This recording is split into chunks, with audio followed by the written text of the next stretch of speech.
voir comment dimensionner une installation solaire de 15 kVA. Donc je vais, c'est-à-dire schématiser un peu l'installation et voir comment est-ce qu'on peut, à partir de ces 15 kVA que nous avons en sortie, comment est-ce qu'on peut définir la puissance crête des panneaux dont on va avoir besoin. Alors j'ai bien sûr, c'est-à-dire les panneaux photovoltaïques, d'accord, les panneaux photovoltaïques. J'ai mon onduleur DC-AC, c'est un onduleur qui va être triphasé parce que 15 kVA quand même, c'est une puissance qui est importante. Je pense que c'est une petite unité. Ça veut dire qu'on va devoir travailler avec du triphasé. Donc mon onduleur DC-AC avec la sortie. Et bien sûr, j'ai l'utilisation, j'ai un compteur, le compteur et l'utilisation. Ici, vous avez l'utilisation. Vous avez votre compteur. Donc le compteur, normalement, il va comptabiliser l'énergie, c'est-à-dire il va comptabiliser votre énergie. Donc c'est-à-dire ce qu'il comptabilise, il est en kVA. D'accord. Vous avez ici, bien sûr, les batteries, c'est-à-dire le stockage de l'énergie, stockage énergie. Alors, depuis les panneaux, donc je vais sortir avec du courant continu, d'accord. Je vais attaquer mon onduleur avec une certaine puissance d'entrée. Je vais sortir avec une certaine puissance de sortie, PS. Alors, l'onduleur, bien sûr, il a un coefficient, c'est-à-dire il a un facteur de puissance. Donc, la puissance de sortie va dépendre de ce facteur de puissance. Alors, si j'ai, et ici, bien sûr, vous avez donc l'alimentation de la batterie, hein. Donc ici, vous avez le stockage de votre batterie. Alors, bien sûr, si j'ai une puissance, hein, je veux, c'est-à-dire, avec une utilisation, j'ai besoin d'une puissance de 15 kVA, c'est-à-dire, c'est la puissance apparente dont j'ai besoin. Automatiquement, je vais essayer de prendre, c'est-à-dire, soit que je vais prendre cette puissance, c'est la puissance de sortie, c'est-à-dire, je prends 15 kW, carrément, ou bien je vais prendre une puissance apparente à la sortie, c'est-à-dire de mon onduleur, par exemple de 18 ou 20 kVA, et c'est-à-dire avec un cosinus phi égale à 0,9, je vais descendre à 15 kW. Donc c'est à vous de voir. Donc cette puissance-là, c'est une puissance continue, c'est-à-dire c'est une puissance délivrée par l'onduleur en continu, délivrée par l'onduleur en continu à 25 degrés. D'accord, en continu à 25 degrés. Alors bien sûr, la température joue un rôle très important. Hein. Si vous montez en température, automatiquement vous allez chuter en puissance. C'est pour ça que l'aération de votre onduleur elle est importante pour essayer de garder cette température de 25 degrés. À titre indicatif, si vous montez à 40 degrés, vous allez chuter à peu près de 2000 watts sur votre puissance de sortie. D'accord. Donc les 15 kVA que j'ai, c'est-à-dire de mon installation, je vais les prendre en tant que puissance de sortie, c'est-à-dire 15 kW, comme ça je suis tranquille, hein, c'est-à-dire que je vais alimenter mon usine avec une puissance apparente supérieure à 15 kW. C'est bon, bien. Alors ici, j'ai des panneaux, donc je vais prendre un rendement de 16% pour mes panneaux, hein, c'est les données que je m'impose. Mais la batterie, je vais prendre un rendement, c'est-à-dire de 85%, c'est le rendement moyen des batteries. Et mon onduleur, je vais prendre un rendement, d'accord, de 96%. Rendement 96%, il existe des onduleurs jusqu'à 98% de rendement. Alors voilà un peu les données hein, que je vais m'imposer pour pouvoir faire le calcul. Alors très souvent, c'est-à-dire on fait le calcul à partir de l'énergie dont on a besoin. D'accord? On fait un bilan de puissance, on détermine en fonction du nombre de travail, c'est-à-dire l'énergie journalière dont on a besoin. À partir de là, on calcule notre puissance crête et on détermine, c'est-à-dire la capacité de la charge de la batterie, et on détermine notre onduleur.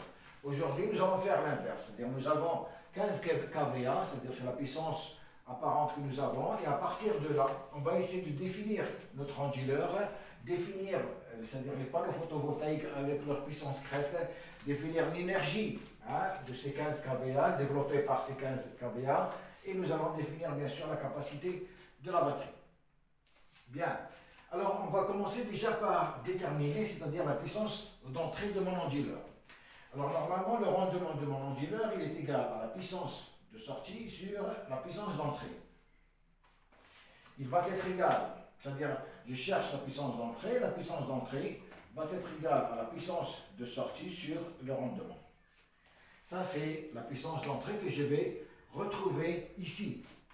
Ça va être égal, donc la puissance de sortie, il est de 15 kW, 15, divisé par un rendement de 0,96, d'accord, 0,96, et je vais me retrouver, d'accord, avec, c'est-à-dire une puissance d'entrée qui va être égale, donc ici j'ai 15 divisé par 0,96, une puissance d'entrée de 15,62 kW. Voilà ma puissance d'entrée, 15,62 kW.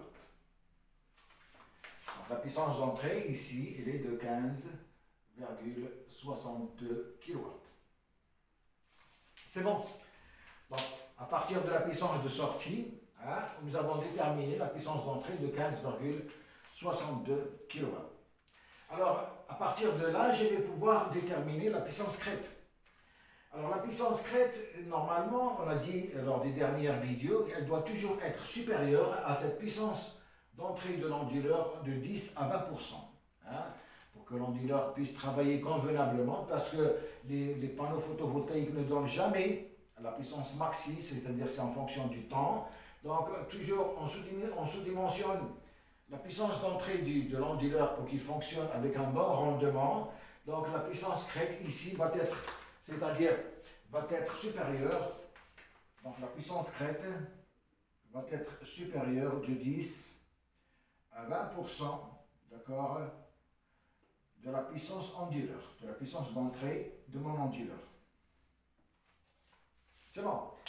Donc, je vais prendre 10% par exemple, je vais ajouter 10% à cette puissance et je vais me retrouver avec une puissance crête, d'accord? Donc, si j'ajoute 10% ici, donc multiplié par 0,1 plus 15,62, 17,18, voilà ma puissance crête. Donc, la puissance crête ici va être égale à 17,18 kW crête. C'est bon. Donc je viens de déterminer la puissance crête, je viens de déterminer la puissance d'entrée de mon onduleur. La puissance de sortie, j'ai pris, elle est égale à la puissance apparente totale, d'accord, de 15 kVA, pour ne pas avoir, c'est-à-dire de problèmes de sous-dimensionnement. Sinon, comme j'ai dit tout à l'heure, puisqu'il y a un facteur de puissance ici qui peut varier entre de 0,9 à 1, donc vous allez prendre par exemple 20 kVA ou 18 kVA, c'est ce que vous voulez, que vous allez multiplier par le facteur de puissance, d'accord, il va vous donner la puissance de sortie ici. Et je rappelle bien sûr que nous allons utiliser un onduleur triphasé, d'accord, triphasé. Nous utilisons un onduleur triphasé, c'est-à-dire qu'il va nous donner du 230 400 volts, bien sûr, sous une fréquence de 50-60 Hz. Tout dépend où on se retrouve. C'est bon. Donc, il va me donner les 230 volts entre phase et neutre. Il va me donner du 400 volts, 3 phases plus neutre. D'accord? Donc, c'est un onduleur triphasé. Bien. Alors, maintenant que nous avons déterminé la puissance crête, nous allons déterminer tout de suite, c'est-à-dire l'énergie que nous allons développer avec cette puissance de 17,18 kW crête. Quelle est l'énergie que nous allons développer? Alors, pour faire ça, nous allons bien sûr appliquer la formule que nous avons vue lors des dernières vidéos. Donc, je vais effacer ici. Alors, l'énergie, normalement, la puissance crête, en fonction de l'énergie. La puissance crête, elle est égale à l'énergie que je vais développer journalièrement, d'accord, sur l'irradiation, d'accord, qui multiplie le rendement global. Ça, c'est la formule qu'on a déjà vue, hein, de comment déterminer la puissance crête en fonction de l'énergie journalière. Alors l'irradiation, normalement, vous allez voir, c'est-à-dire c'est en fonction de la région où vous vous trouvez. Cette irradiation, normalement, elle est en kilowattheure par mètre carré, hein, par jour. Donc dépend de la région où vous vous trouvez. Vous allez voir avec le service météorologique qui va vous donner, c'est-à-dire la valeur la plus défavorable du mois de l'année.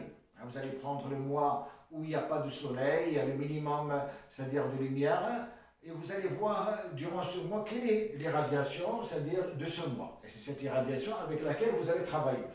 Donc moi je vais prendre une irradiation, je prends un exemple, je vais prendre une irradiation de 2,5 kWh, d'accord, par mètre carré par jour, par jour. C'est bon. Donc je vais faire le calcul avec cette irradiation. Le rendement global, c'est-à-dire c'est le produit du rendement, c'est-à-dire des panneaux qui est égal à 0,16, qui multiplie le rendement de la batterie, c'est-à-dire du stockage de l'énergie qui est de 0,85 et qui multiplie le rendement de mon onduleur de 0,96 et je vais me retrouver avec un rendement égal, donc je vais faire le calcul. J'ai ici 0,16 qui multiplie 0,85 qui multiplie 0,96, j'ai un rendement de 0,13, c'est-à-dire 13%. Voilà le rendement, hein, global. Alors bien sûr, ces rendements, hein, vous allez choisir par exemple un panneau, par exemple monocristallin, c'est les panneaux qui ont le rendement le plus élevé, panneau monocristallin.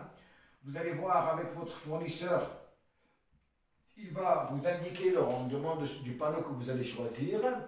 Pour la batterie, vous allez par exemple voir un peu, c'est le rendement moyen de 85%. Si vous avez choisi un onduleur, vous allez voir le rendement de votre onduleur. Comme j'ai dit, il peut aller jusqu'à 98%. Donc une fois que je calcule, c'est-à-dire mon rendement global, je vais pouvoir tirer mon énergie journalière qui va être égale, d'accord, à la puissance crête, que multiplie l'irradiation et que multiplie le rendement global. Et je vais trouver comme énergie journalière la puissance crête 17,18, que multiplie l'irradiation de 2,5 et que multiplie 0,13. Et je vais me retrouver avec une énergie journalière qui est égale, en kilowattheure bien sûr, que multiplie 2,5 et que multiplie 17,18. Je vais me retrouver avec 5,6 kWh par jour. 5,6 kWh par jour. Donc voilà l'énergie qui va être développée par cette puissance crête, 5,6 kWh. Je vais marquer ici, d'accord, pour le conserver. Donc l'énergie journalière, il est égal à 5,6 kWh par jour. Alors, bien sûr, il faut voir, c'est-à-dire en fonction des moteurs que vous avez, en fonction des différents équipements, parce qu'il est important quand même de lister un peu l'ensemble du matériel que vous avez. Vous allez voir, c'est-à-dire leur puissance, et vous allez voir le temps de travail de vos équipements.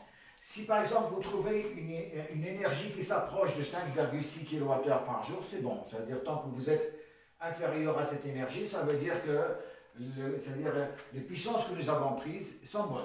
Si toutefois vous trouvez une énergie supérieure à cette énergie, ça veut dire que vous devez monter en puissance, d'accord, de votre onduleur pour que vous puissiez avoir une puissance crête supérieure à ce que nous avons trouvé et par conséquent trouver, c'est-à-dire une énergie supérieure.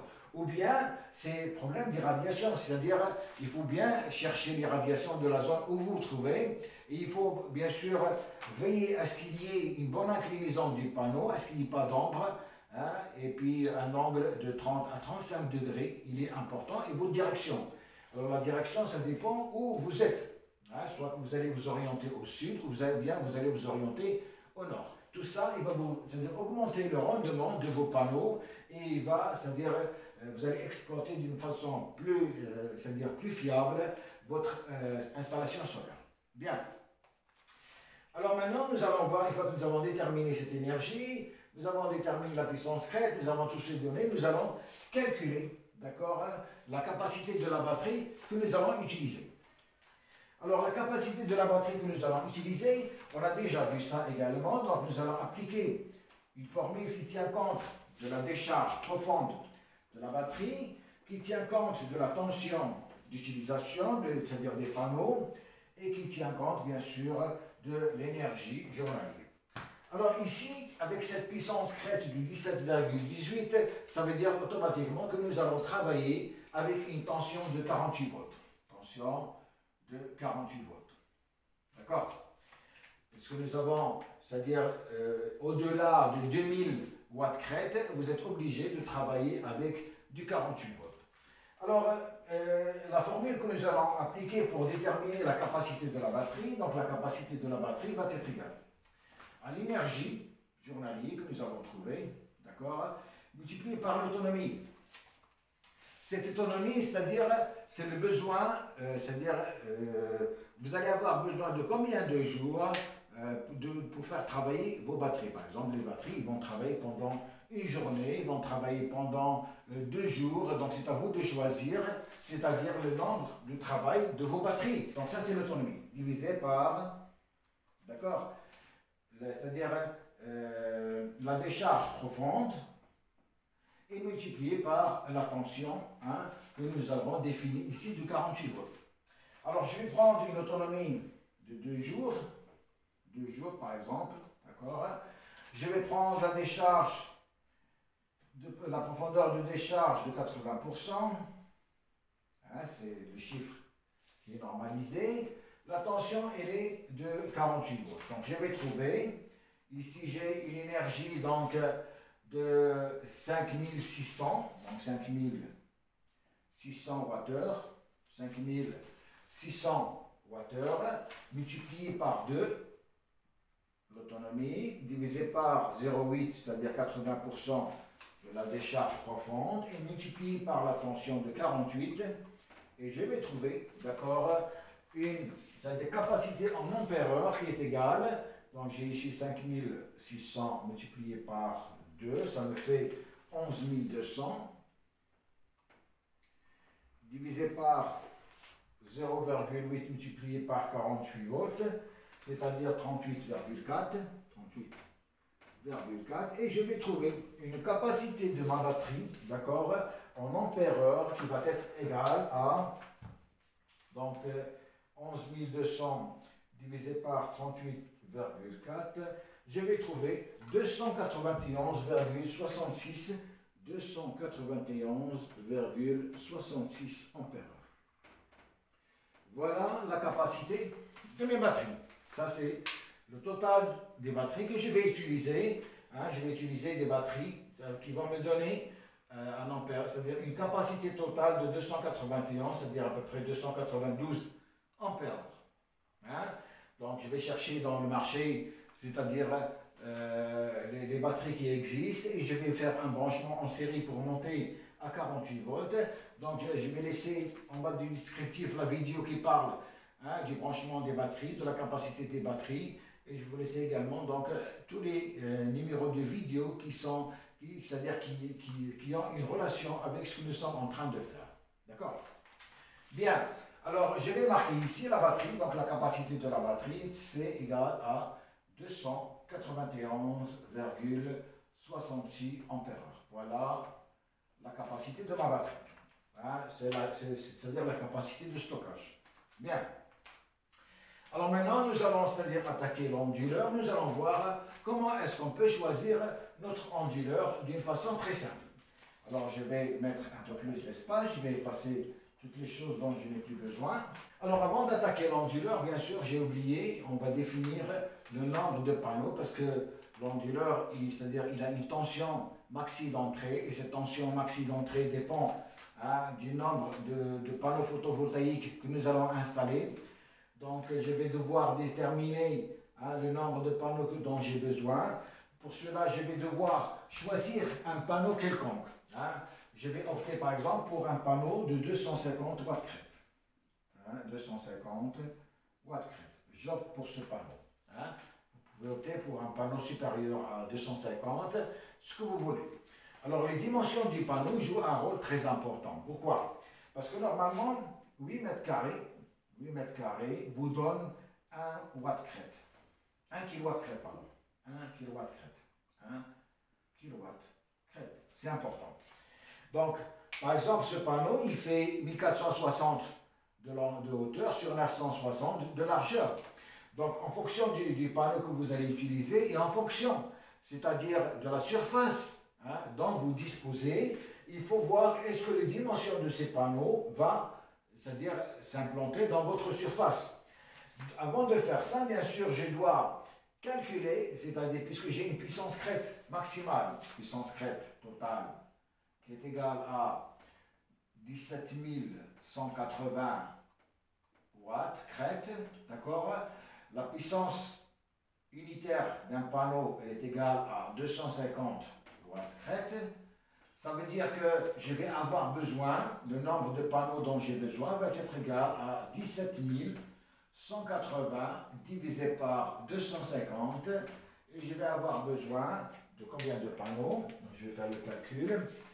17 180 divisé par 250, je vais avoir besoin de 68,72 panneaux. Voilà le nombre de panneaux. Alors si je prends 68 panneaux, il va falloir, c'est-à-dire 68 panneaux, c'est-à-dire il va me falloir une surface de combien? Si je prends alors 8 mètres carrés pour 1 kW crête, et ici j'ai ici, c'est-à-dire 17,80 multiplié par 8, hein, 8 mètres carrés, je vais avoir besoin d'une surface de, donc 17 multiplié par 8, 17,18 multiplié par 8, je vais avoir besoin d'une surface à peu près de 138 mètres carrés. Voilà la surface hein, qu'il va vous falloir pour placer ces 68 panneaux. Hein? Donc, en fonction des dimensions du panneau, vous allez voir, est-ce que ces dimensions vont rentrer, d'accord, dans la surface que vous avez de 138 mètres carrés. Hein? Si vous avez plus d'espace, c'est bien d'augmenter la puissance de vos panneaux, comme ça vous allez réduire un peu le nombre de panneaux. Si vous avez moins de surface, donc il faut essayer d'ajuster en fonction de la surface disponible que vous avez. Bien. Donc j'ai choisi c'est-à-dire un panneau monocristallin de 250 watts crête. Ce panneau, bien sûr, il a, comment dirais-je, une tension UMPP, il a, c'est-à-dire une intensité UMPP, il a une tension en circuit ouvert, donc il a pas mal de paramètres qui vont intervenir dans le choix, d'accord, de l'onduleur. Donc une fois que vous avez choisi votre panneau, vous allez bien sûr regarder la fiche, c'est-à-dire la plaque signalétique de votre panneau et vous allez relever toutes les données nécessaires, surtout vous allez relever la tension, d'accord, en circuit ouvert, vous allez relever la tension IMPP, vous allez relever l'intensité MPP également et vous allez relever l'intensité de court-circuit que vous allez noter quelque part parce qu'ils vont intervenir dans le calcul, d'accord, de mon onduleur. C'est bon? Bien. Alors maintenant, je vais calculer, d'accord, je vais faire un calcul pour l'onduleur pour voir un peu quel genre d'onduleur, enfin le type. Vous allez le choisir. Moi, ce que je vais définir, c'est que, c'est-à-dire, une fois que nous connaissons la puissance, nous allons définir la tension maximale avec laquelle on doit rentrer à l'onduleur. Nous allons définir, c'est-à-dire combien de modules il faut placer en série à l'entrée c'est-à-dire de l'onduleur et combien, d'accord, de chaînes, hein, de modules pour travailler en parallèle pour ne pas dépasser le courant admissible par notre onduleur. D'accord? Alors c'est ce que nous allons voir tout de suite. Bien, alors j'ai repris ici, c'est-à-dire, bon, j'ai marqué ici le nombre de panneaux dont on aura, c'est-à-dire nécessaire, donc j'ai mis au nombre entier, donc 68 panneaux. Alors la surface nécessaire pour ces panneaux que j'ai choisi, normalement 138 mètres carrés. Alors ce panneau de 250 watts crête, ce qui m'intéresse pour les calculs, pour voir un peu, c'est-à-dire ce que je vais, comment est-ce que je vais choisir mon onduleur, j'ai besoin de la tension MPP hein, de ce panneau de 250 watts crête qui fait 30,64 volts. J'ai besoin de connaître la tension en circuit ouvert, donc elle fait 38 volts. Et j'ai besoin du courant de court-circuit qui fait 8,78 ampères. Donc voilà les données dont j'ai besoin pour le moment. Alors, une chose est importante, c'est que les onduleurs que vous allez trouver des onduleurs avec ce qu'on appelle un tracker ou deux trackers. Alors, les trackers, ce sont, c'est-à-dire les entrées de votre onduleur. Alors, nous allons voir c'est-à-dire par tracker, si vous voulez, quel est le nombre maximum, donc je vais appeler ça un maxi, le nombre maxi, d'accord, de modules par tracker, hein, à placer en série. Le nombre c'est-à-dire de modules à placer en série, d'accord, par tracker. Hein. C'est ce que je vais regarder tout de suite. Alors normalement, il est égal à la tension U MPPT mini, d'accord, mini, de l'onduleur que j'ai choisi, d'accord, parce que je vais prendre un onduleur quelconque et je vais dire, je vais vérifier cet onduleur, est-ce qu'il va répondre c'est-à-dire à mes exigences ou non. Hein, il faut bien sûr choisir un onduleur quelconque avec déjà la puissance que vous avez ici. Hein.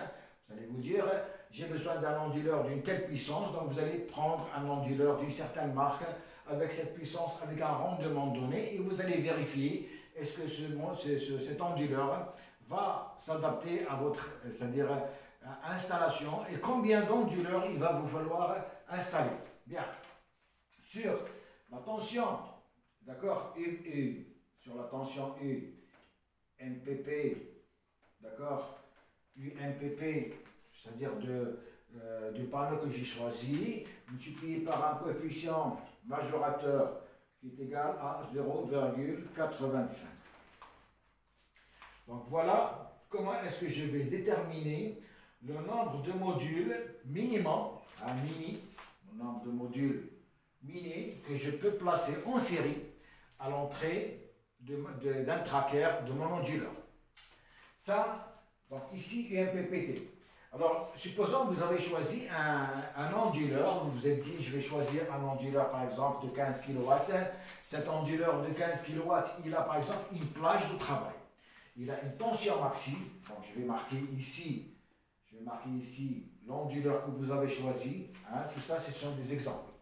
Vous avez choisi par exemple un onduleur qui a une tension maximale de 1000 volts, par exemple. Tension maxi de 1000 volts, maxi.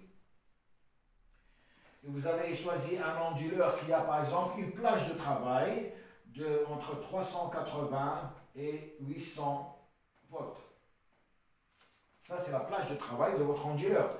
C'est-à-dire, il va travailler avec une tension minimale de 380 volts et une tension maximale de 800 volts. Ça, c'est la tension d'entrée par tracker. Donc, à partir de là, je vais pouvoir calculer. Donc, E minimum va être égal à UMPPT, c'est-à-dire le minimum de mon onduleur, la plage, c'est-à-dire de travail de mon onduleur, le minimum, qui est de 380. D'accord? Divisé par la tension MPP, c'est-à-dire du panneau que j'ai choisi, 30,64. Et multiplié par le coefficient majorateur qui est de 0,85. Et je vais trouver un nombre entier, d'accord, de combien? Alors ici j'ai 30,64 multiplié par 0,85. Et je vais avoir 380 divisé par 26, c'est-à-dire j'ai 14,61 panneaux que je peux monter en série à l'entrée de l'onduleur. Alors bien sûr, je vais prendre le nombre entier, 14. D'accord? Parce qu'ici, j'ai bien dit le nombre entier. Donc même si je trouve 14,99, je prends 14. Ça, c'est le minimum, d'accord, que je peux placer. Hein, c'est le minimum que je peux placer. Donc je vais marquer ce minimum, je vais le marquer quelque part également. Comme ça, je vais effacer un peu ici. Hein. Donc le nombre de panneaux minimum, donc E mini, c'est 14 panneaux. Le minimum, c'est 14 panneaux. Maintenant, je vais voir combien de panneaux au maximum que je vais pouvoir placer, d'accord, en série à l'entrée de mon onduleur. Donc, je vais effacer ici. Donc là, je vais prendre, c'est-à-dire le nombre de panneaux maxi, un max. Bien sûr, je vais prendre la valeur maximale de ma plage de travail. Et là, et ici, je vais prendre un autre coefficient qui est de 1,15 au lieu de 0,85. 1,15 au lieu de 0,85. Et je vais trouver la tension UMPPT maximale, c'est bien 800 volts, d'accord, 800, divisé par la tension UMPP de mon panneau 30,64 et multiplié par 1,15. Et je vais trouver un nombre entier de panneaux maximum à placer en série qui va être égal, donc ici, 30,64 qui multiplie 1,15, 35,23, donc 800 divisé par 35,23, un maximum de 22,7 panneaux. 22,7 panneaux. Donc je vais prendre le nombre entier, c'est-à-dire E maxi va être égal à 22 panneaux. E max va être égal à 22 panneaux. Donc vous voyez, nous avons placé, c'est-à-dire nous avons calculé le nombre de panneaux que nous allons placer en série minimum et le nombre de panneaux que nous allons placer en série maximum. Alors avec ce maxi, je vais calculer la tension d'entrée maximale c'est-à-dire qui va rentrer à l'onduleur. On s'est dit ici que la tension maximale de l'onduleur que vous avez choisi est de 1000 volts. Nous allons voir est-ce qu'on va être inférieur à 6000 volts ou bien est-ce que nous sommes supérieurs à 6000 volts. C'est ce que nous allons voir tout de suite. Alors la tension maxi, bien sûr, je vais la calculer à partir de la formule, c'est-à-dire de E maxi. Je vais avoir ici E max va être égal UMPP max, mais à ce moment-là non pas sur UMPP, mais sur la tension circuit ouvert, c'est-à-dire la tension maximale, UCO, et que multiplie 1,15. Hein? Je prends la tension circuit ouvert, c'est-à-dire la tension maximale. De là, je vais pouvoir calculer cette tension que je cherche, donc UMPPT max, d'accord, max, qui va être égal à E max, que multiplie UCO et que multiplie 1,15. Je vais avoir E max, normalement c'est 22, multiplié par la tension circuit ouvert 38 volts, et multiplié par 1,15. Et je vais trouver une tension égale, d'accord, une tension à l'entrée de mon tracker égale, donc 22 multiplié par 38 et multiplié par 1,15. Je vais trouver une tension de 961,4 volts. 961,4 volts. Donc je suis bien inférieur à la tension d'entrée par tracker de mon onduleur qui est de 1000 volts. J'ai trouvé 961,4 volts. Ça veut dire que je peux placer 22 panneaux au maximum. Parce que si j'ajoute, je ne peux aller au-delà de 22. Je peux réduire si je veux, mais je ne peux pas aller au-delà de 22 panneaux. C'est-à-dire 22 panneaux, c'est le maximum. Comme ça, je suis inférieur à 1000 volts. J'ai 961,4 volts par tracker. Alors, bien sûr, ces 22 panneaux, ils vont me donner une certaine puissance. Hein? Et cette puissance, c'est ce qui va me permettre de déterminer le nombre de trackers à utiliser et le nombre, c'est-à-dire de, comment dirais-je, de panneaux à utiliser par série.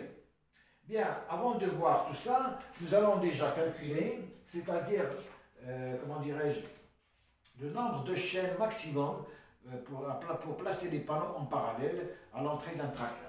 Alors, comment est-ce que nous allons faire? Nous allons appliquer bien sûr la formule que je vais vous montrer tout de suite. Donc, E max, si vous voulez, j'ai appelé ça N max, nombre de chaînes max, va être égal au courant maximum, I max, d'accord, sur le courant de court-circuit que multiplie 1,25. Et bien sûr, ce I max, c'est l'intensité maximale d'entrée par tracker de mon onduleur. Ça, c'est le courant de court-circuit de mon panneau photovoltaïque. Et ça, c'est un coefficient majorateur. Alors ici, c'est-à-dire, je vais vous donner ici le courant I max, d'accord, égal à 12 ampères par tracker.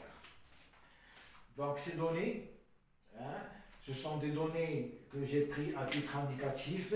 Et comme je vous ai dit tout à l'heure, ces données, vous allez pouvoir les soustraire de l'onduleur que vous avez choisi. Parce qu'il faut obligatoirement choisir un onduleur donné en fonction de la puissance que vous avez choisi. Et cet onduleur, bien sûr, il a une plaque signalétique. Et sur cette plaque signalétique, vous allez relever pratiquement la tension maximale, le courant maxi, vous allez relever la plage de tension minimale, maximale, vous allez relever toutes les données. Alors ici, le nombre de chaînes maximum à placer en parallèle, d'accord, va être égal à 12 ampères sur le courant de court-circuit 8,78 que multiplie 1,25. Et je vais trouver, d'accord, alors 8,78 multiplie 1,25, 12 divisé par 10,97, et je vais trouver 1,09. 1,09, c'est-à-dire, je ne peux placer plus qu'une chaîne, c'est-à-dire, si je prends ici par exemple, j'ai pris, je peux placer 22 panneaux en série par tracker. Je ne peux placer plus qu'une chaîne de ces panneaux en parallèle. Je ne peux pas prendre plus qu'une chaîne de panneaux en parallèle à faire entrer par tracker. D'accord? Donc voilà un peu, nous avons calculé le nombre de chaînes à monter en parallèle par tracker. Nous avons calculé c'est-à-dire le nombre de panneaux maximum en série, le nombre de panneaux maximum, c'est-à-dire en série, minimum. Bien, maintenant nous allons voir combien de trackers il va me falloir et combien d'onduleurs je vais avoir besoin. Alors pour cela, qu'est-ce que je vais faire? Je vais tout simplement calculer la puissance développée, d'accord, par le maximum de modules que j'ai choisi. Alors le maximum c'est 22 panneaux, donc ça veut dire 22 panneaux multiplié par 250 watts va me donner une puissance de combien? Alors 22 panneaux multipliés par 250 va me donner une puissance de 5,5 kW crête. Un tracker va me donner 5,5 kW crête. Alors, moi j'ai besoin d'une puissance de 17,18. Alors 17,18 divisé par 5,5, 17,18 divisé par 5,5 me donne déjà, il me faut 3 trackers. Il me faut 3 trackers. Alors 3 trackers, ça veut dire 2 onduleurs. Ça veut dire, je dois placer 2 onduleurs. Voilà. Je dois placer 2 onduleurs. C'est bon. Donc voilà, nous avons fait un peu le tour pour définir un peu comment est-ce qu'on peut, c'est-à-dire, comment dirais-je, dimensionner une installation de 15 kVA ou plus, si vous voulez, c'est la même chose, en partant de, c'est-à-dire en partant de l'aval et en revenant à l'amont, contrairement à ce que nous avons vu auparavant. À partir de l'amont, on était arrivé à l'aval. Alors comme j'ai dit tout à l'heure, bien sûr, je vais laisser dans le descriptif les différents numéros de vidéo qui ont une relation avec ce que nous venons de faire. Voilà, d'ici là, je vous remercie. À la prochaine, Inch'Allah.